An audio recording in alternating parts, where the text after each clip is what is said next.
Audio Jungle.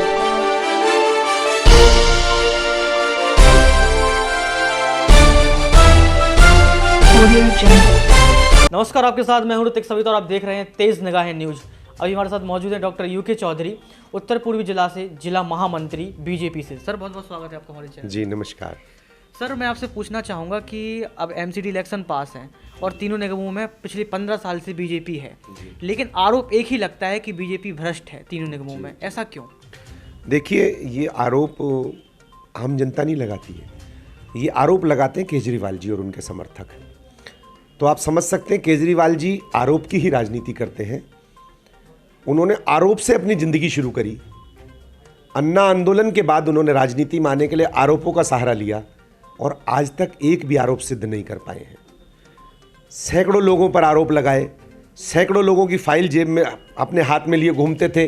Sheila Dikshit जी की हो या बड़े बड़े उन्होंने कैबिनेट मंत्रियों के नाम लिए, बड़े बड़े एमएलएज के नाम लिए। दिल्ली सरकार की पूरी फाइल खोल के रख दूंगा आरोपों से उन्होंने अपने को स्थापित किया। आज तक एक भी आरोप साबित नहीं किया। वही एक तरीका एमसीडी में आने के लिए ये भारतीय जनता पार्टी पर यूज़ करना चाहते हैं, प्रयोग करना चाहते हैं। आरोप की बात कही, लेकिन आरोप जब है, आरोपी हैं वो, उन पर आरोप लगते रहते हैं। इतनी बार रेड डलवाई बीजेपी ने, लेकिन आज तक कुछ नहीं मिला। ऐसा क्यों? देखिए, मैं ये बताऊं, नहीं ऐसा नहीं है। देखिए, आईआरएस व्यक्ति है, रेवेन्यू सर्विसेज से निकला है। मनी को कैसे मैनेज करना है उससे बेहतर कोई नहीं जानता है। आप देखिए कि किस प्रकार से अभी शराब के अड्डे उन्होंने जो खोले हैं, ये शराब की दुकानों के लिए जो कितना पैसा जुटाया है, वो पैसा जो 2 नंबर का पैसा है वो किस लिए इसी वक्त किया? क्योंकि 5 राज्यों में इलेक्शन लड़ना चाहते थे। तो देखिए, जो खुद ही भ्रष्टाचारी हो उसके मुख से भ्रष्टाचार की बात करना भी बड़ा अजीब लगता है। आप 20-20 करोड़ रुपए देकर राज्यसभा के सांसद बनाते हैं, आप हर टिकट पर अब पैसा लेते हैं। मैं तो आम आदमी पार्टी से कभी बार बात होती रहती है, अब कोई ऐसा व्यक्ति नहीं जिससे वो पैसे के बिना कोई टिकट। एक भ्रष्टाचारी 3 बार मुख्यमंत्री क्यों बना फिर? देखिए, मैं बताऊं, आंखों में धूल झोंकना जिसकी फितरत है वो कुछ भी कर सकता है। देखिए, जनता है, कुछ फ्री के फायदे उनको मिलते हैं। उन फ्री के फायदे के चक्कर में बहुत बड़े नुकसान जो है वो जनता उठाती है। किस प्रकार से? बिजली बहुत सारे लोगों की फ्री की, लेकिन साथ में जो फिक्स चार्जेस लगाए, वो कोरोना के दौरान साल साल भर दुकानें बंद रही, साथ साथ भर सारे व्यवसाय बंद रहे, लेकिन फिक्स चार्जेस उन्होंने लिए, वो सारा पैसा उसमें कवर कर लिया। जनता का ही पैसा जनता में ही बांट दिया। तो दूसरी जनता से लिया, तीसरी जनता में बांट दिया। ये जो उनकी नीति है, इसी से जनता भ्रमित हो जाती है और वो उसको वोट दे देती है। दोबारा एमसीडी पर लौट कर आते हैं। जो मैंने आपसे क्वेश्चन किया था कि भ्रष्ट का आरोप बार बार क्यों लगता है, तो बहुत सारे आरोप लगते हैं। एक फंड की समस्या अधिकतर रहती है। फंड क्यों बीजेपी? देखिए, वो हमेशा कभी भी वो भ्रष्टाचार की बात करते हैं, लेकिन एमसीडी को दिए हुए फंड की बात नहीं करते। मतलब 13,000 करोड़ रुपया एक बार था, आज से साल भर पहले, उसके बाद बढ़ता चला गया, बढ़ता चला गया, जो दिल्ली सरकार को एमसीडी को देना होता है। जब तक हमारा बेचारा 4th क्लास 3 क्लास 4-4 महीने सैलरी के लिए नहीं तरस जाता है, तब तक वो अपना पैसा एमसीडी को ट्रांसफ़र नहीं करते हैं।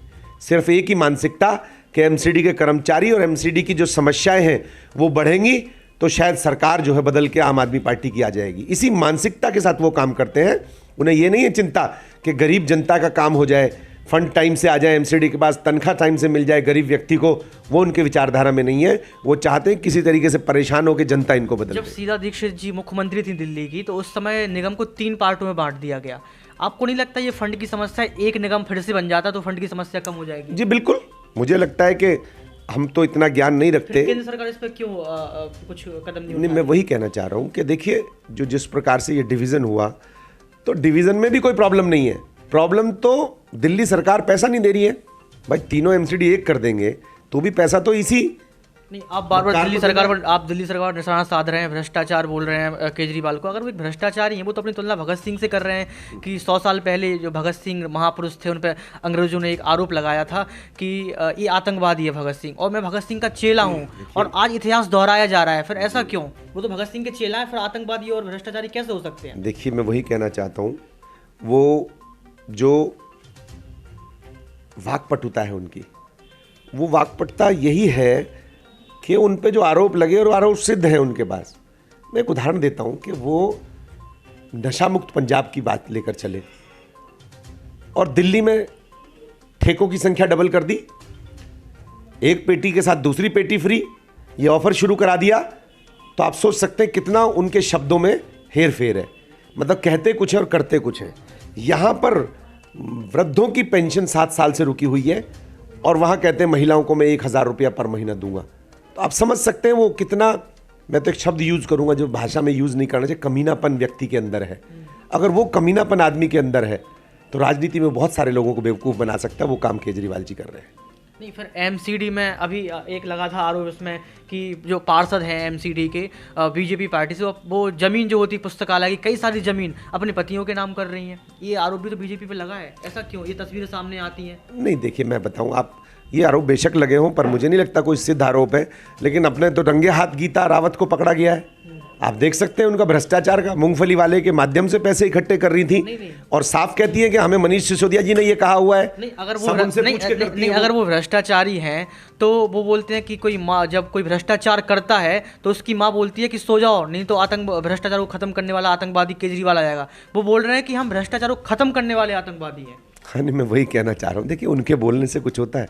वो तो ये कहते हैं कि 5,000 साल से ऐसा महापुरुष कोई पैदा नहीं हुआ जैसा मैं पैदा हुआ। तो ईमानदार पार्टी बताते हैं अपने आप को। हाँ, तो मैं वही तो कह रहा हूँ, ये तो आप तय करेंगे, मीडिया में आप तय करेंगे कि कितने बड़े भ्रष्टाचारी हैं वो, किस प्रकार से उन्होंने जो सच्चे लोग थे पार्टी के, चाहे प्रशांत भूषण जी हो, चाहे योगेंद्र यादव जी हो, चाहे कुमार विश्वास जी, ऐसे सैकड़ों और लोग हैं, किस प्रकार से एक एक को चुन चुन के बाहर निकाल दिया। क्यों निकाल दिया? अगर इतने बढ़िया लोग थे तो वो नहीं, वो कह रहे हैं कि प्रधानमंत्री, उन्हें भ्रष्टाचारी लोग ही चाहिए। नहीं, वो कह रहे हैं कि प्रधानमंत्री के सपने में आ रहे हैं आजकल केजरीवाल की भ्रष्टाचार को खत्म करने वाला आतंकवादी पैदा हो गया। देखिए, कीड़े मकोड़े नरेंद्र मोदी के सपने में नहीं आ सकते।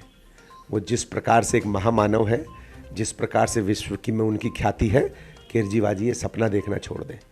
एक प्रदेश को जीतना, दूसरे को बेवकूफ़ बनाना, उससे ये नहीं हो जाता है कि आप भारतवर्ष पर राज करेंगे। पूरी जनता को आप बेवकूफ़ नहीं बना सकते हैं।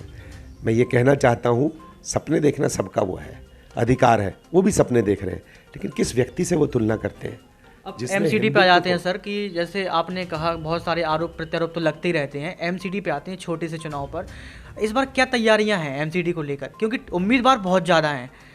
एक बीजेपी पार्टी से एक वार्ड में 5-5, 7-7 उम्मीदवार खड़े हैं, लेकिन टिकट कैसे बंटवारा होगा? नहीं देखिए, ऐसा है, छोटे से छोटे कार्यकर्ता को भी हमारे यहाँ टिकट मांगने का अधिकार है। हमारे यहाँ केजरीवाल जी और उसके बाद अपने दामाद, होने वाले दामाद राघव चड्ढा के लिए प्रदेश नहीं तैयार करते हैं। यहाँ मोदी योगी जैसे महापुरुष होते हैं। यहाँ पर पूरे परिवार को नहीं मिलता है, यहाँ पर उस व्यक्ति को मिलता है जो सबसे काबिल समझा जाता है। यहाँ पे उस व्यक्ति को मिलता है जिसने तन मन धन अपना समर्पित अपनी पार्टी को कर दिया है। तो ये बड़ा आसान है हमारे लिए चूज़ करना, कोई मुश्किल काम नहीं है हमारे। आम आदमी पार्टी ने तैयारियां शुरू कर दी हैं। देखिए, वो तैयारी इसलिए शुरू कर देते हैं कि उनके गिनती के लोग होते हैं, 2-3-4 लोग होते हैं, उनमें से चूज़ करना है उनको। और दूसरी बात यह है कि भारतीय जनता पार्टी इतना विशाल महासागर है कि उसमें से बहुत सारे लोगों में से निकल के एक बेस्ट लगते हैं। कहीं कहीं आपने कहा महासागर, तो लगता नहीं है कि महासागर सिर्फ 5 जो विधानसभा चुनाव उसी में लगा है, छोटे चुनाव पर ध्यान ही नहीं है? नहीं देखिए, अब एक पाना हर जगह जब है तो समय तो हर जगह देना पड़ेगा। अब हम वहाँ से फ्री हो जाएंगे, 10 मार्च का रिजल्ट भी फ्री हो जाएगा। अब हमारी बैठकें शुरू हो चुकी हैं, प्रदेश स्तर के काम शुरू हो गए हैं और अब वो धीरे धीरे लोगों को चुनना शुरू करेंगे। और हमारे यहाँ ऐसा नहीं कि केजरीवाल जी ने बुलाया, हाँ इसको दे देना, और ऐसे ये नहीं है हमारे यहाँ चलता। मेन मुद्दा क्या रहेगा आपकी तरफ से एमसीडी के लिए? एमसीडी के लिए देखिए, हम जितना 15 साल से हमने काम किया, नाले सड़कें, आप किसी घर के बाहर कोई कूड़ा नहीं मिलता है। 2-2 बार भी सफाई पूरे दिन में होती है। ये जो एक सिस्टम पैदा किया है, कूड़ा घर गायब हो रहे हैं, कूड़ों के ढेर जो कई फुट ऊंचे रहते थे वो सब नीचे हो गए हैं और धीरे धीरे समाप्त हो जाएंगे। ये एक अचीवमेंट है, ये कोई आसान काम नहीं है। इतनी बड़ी जनसंख्या की गंदगी को साफ करके और एक ठीक जगह पहुँचाना और उसको ठीक से उसका यूज़ कर लेना, ये बहुत अच्छी बात है। पूरी उम्मीद है कि इस बार तीनों जगहों में फिर से बीजेपी आने वाली है। जी बिल्कुल, 100% बात है, क्योंकि अच्छा काम किया है, जनता के साथ मिलकर काम किया है।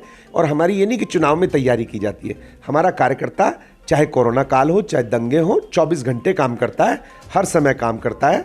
राष्ट्रीय स्वयंसेवक से प्रेरित, राष्ट्रवाद से प्रेरित, हिंदुत्व से प्रेरित हमारी पार्टी है और वो हमेशा हमारा कार्यकर्ता उसी को ध्यान में रख के काम करता है। आपने कहा राष्ट्रवादी पार्टी है, लेकिन कहीं ना कहीं भ्रष्टाचार को आरोप तो सर लगता है ना? देखिए, मेरी बात सुने, व्यक्तिगत हो सकता है कोई व्यक्ति खराब हो, लेकिन एक ओवरऑल व्यू जब हम पार्टी की बात करते हैं तो आप देख सकते हैं हमारे, जैसे मैंने 2-3-4-10 उदाहरण दिए, आज तक कितने साल से हमारी सरकार है सेंट्रल गवर्नमेंट में और विभिन्न राज्यों में, सबसे बड़ी पार्टी है। आप बताइए कोई कितने आरोप लगे हैं अभी तक? क्योंकि आरोप सिद्ध ही नहीं कर पाया कोई, यूँ चलते फिरते कोई आरोप लगा देना। और केजरीवाल जी की जहाँ तक बात कर रहे हैं, आप अभी देखिएगा आने वाले समय में, आप देखिए जिस पर सत्येंद्र जैन जी को इन्होंने अपना एक मोहरा बनाया हुआ है इकट्ठा करने के लिए पैसा, और वो जो विभिन्न काम कर रहे हैं, छापे पड़े, सब कुछ निकल कर सामने आएगा। पड़ा था लेकिन कुछ नहीं मिला। नहीं, अभी वो जांच चल रही है, अभी वो धीरे धीरे जब चीज़ हो जाएगी सब कुछ निकल कर सामने आएगा। उसके अलावा आप देखिए ना, भ्रष्टाचारी की बात तो ये है कि उसके कम से कम 25-30 विधायकों पर तो सीधे सीधे केसेस हैं, मर्डर के केसेस हैं। वो जल बोर्ड का आपको पता होगा कि वो एक डॉक्टर ने आत्महत्या कर ली थी नाम लिख के। उसके बाद मालवीय अपने वो एडवोकेट हैं जो कुत्ते से अपनी बीवी को कटवा देते हैं। उसके अलावा बलात्कारी इनके, ब्लू फिल्म बनाने वाले इनके, और पता नहीं क्या क्या। अब कहते हुए भी शर्म आती है, इतने आरोपी इनकी पार्टी में हैं, लेकिन क्योंकि केजरीवाल जी ये कहते हैं कि हम तो भ्रष्टाचार मिटाने आए हैं, तो उन पापियों को भी इन्होंने ठीक करके रखा हुआ है अपने मन में। बहुत बहुत शुक्रिया डॉक्टर जी।